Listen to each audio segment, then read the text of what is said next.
Thank you for that. We couldn't have a better motto. How are you to know if we cannot somehow manage to tell you?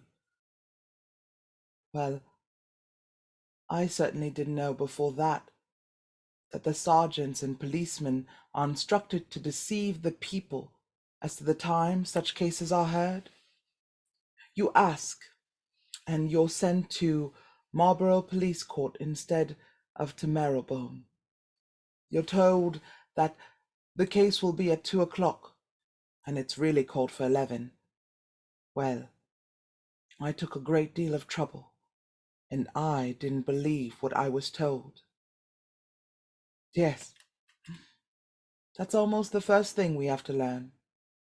To get over our touching faith that because a man tells us something, it's true. I got to the right court, and I was so anxious not to be late. I was too early. The case before the women's was just coming on. I heard a noise. At the door, I saw the helmets of 2 policemen, and I said to myself, what sort of crime shall I have to sit and hear about? Is this a burglar coming along between the 2 big policemen, or will it be a murderer?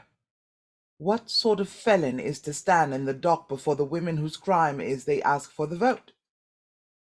But try as I would, I couldn't see the prisoner. My heart misgave me.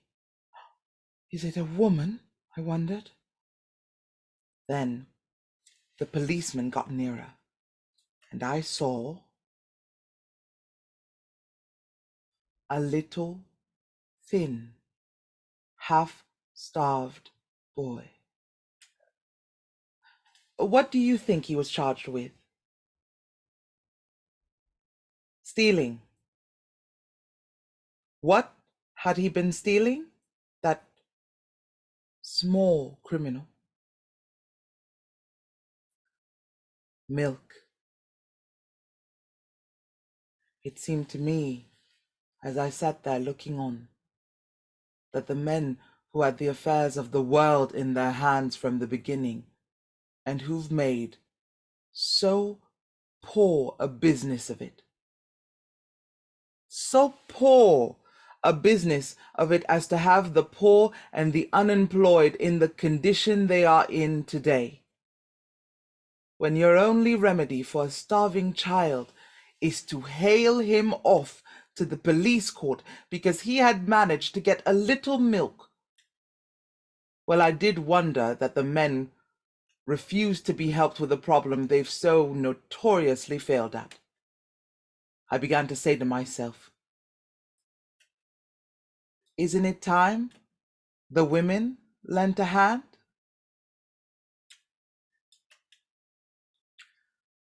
All of your questions, they are quite proper. They are often asked elsewhere. And I would like to ask in return, since when was human society held to exist for its handful of geniuses? How many Platos are there in this crowd? Not one. Yet that doesn't keep you men off the register. How many Shakespeares are there in all England today? Not one. Yet the state doesn't tumble to pieces. Railroads and ships are built, homes are kept going, and babies are born. The world goes on. It goes on by virtue of its common people.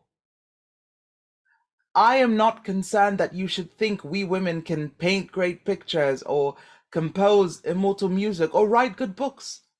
I'm content that we should be classed with the common people who keep the world going. But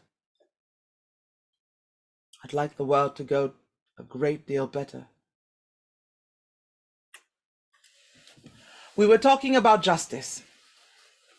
I have been inquiring into the kind of lodging the poorest class of homeless women can get in this town of London. I find that only the men of that class are provided for. Some measure to establish Rowton Houses for women has been before the London County Council. They looked into the question very carefully, so their apologists say. And what did they decide? They decided that they could do nothing. Why could that great, all-powerful body do nothing?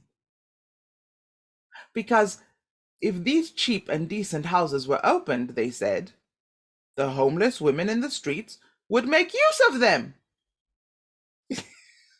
You'll think I'm not in earnest, but that was actually the decision and the reason given for it.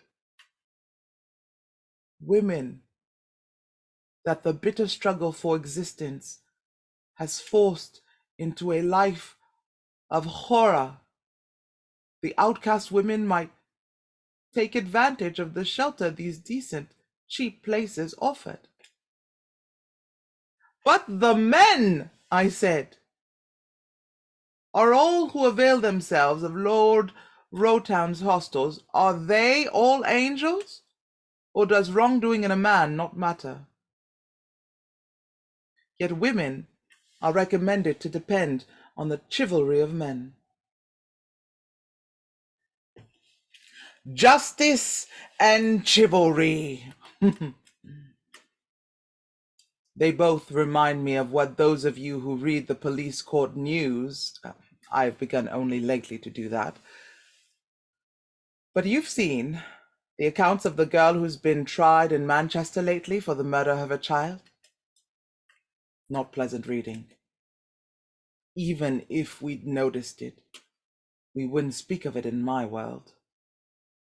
A few months ago, I should have turned away my eyes and forgotten even the headline as quickly as I could. But since that morning in the police court, I read these things. This, as you'll remember, was about a little working girl, an orphan of 18, who crawled with the dead body of her newborn child to her master's back door and left the baby there. She dragged herself a little way off and fainted. A few days later, she found herself in court being tried for the murder of her child. Her master, a married man, had of course reported the find at his back door to the police, and he had been summoned to give evidence.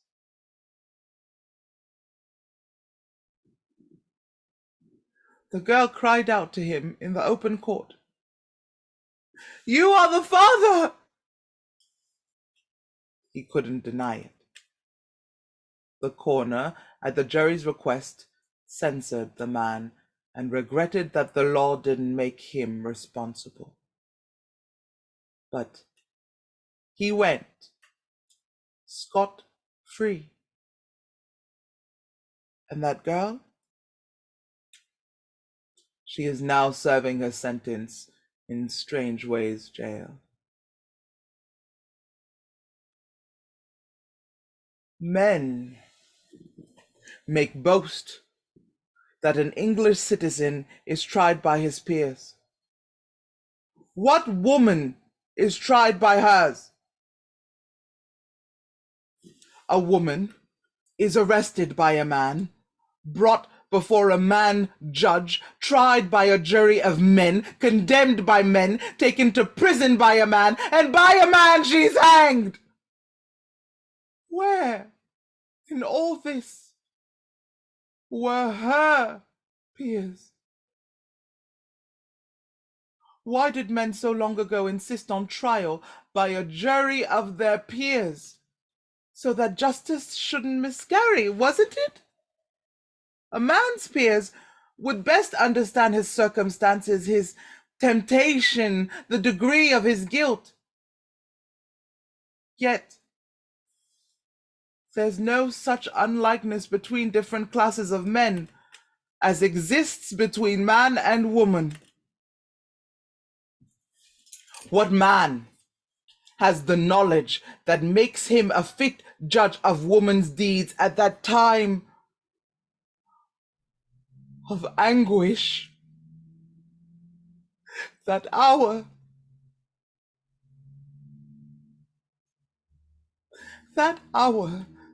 that some woman struggled to put each man here into the world?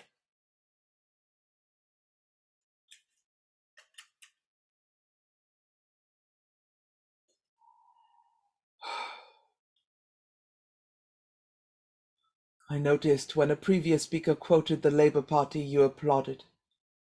Some of you here, I gather, call yourselves Labour men.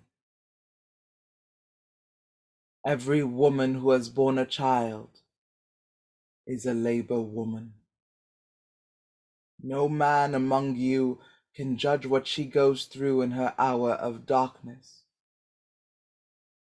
In that great agony, when even under the best conditions that money and devotion can buy, many a woman falls into temporary mania, and not a few go down to death.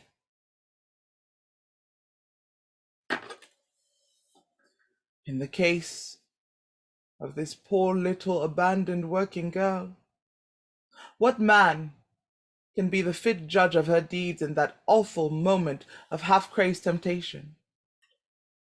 Women know of these things as those know burning who have walked through fire.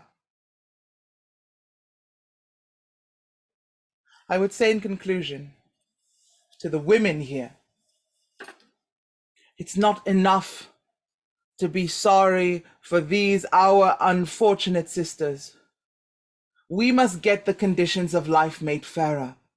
We women must organize. We must learn to work together. We have all, rich and poor, happy and unhappy, worked so long and so exclusively for men. We hardly know how to work for one another, but we must learn.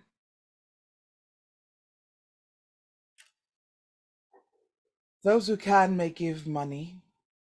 Those who haven't pennies to give, even those people aren't so poor they cannot give some part of their labor, some share of their sympathy and support.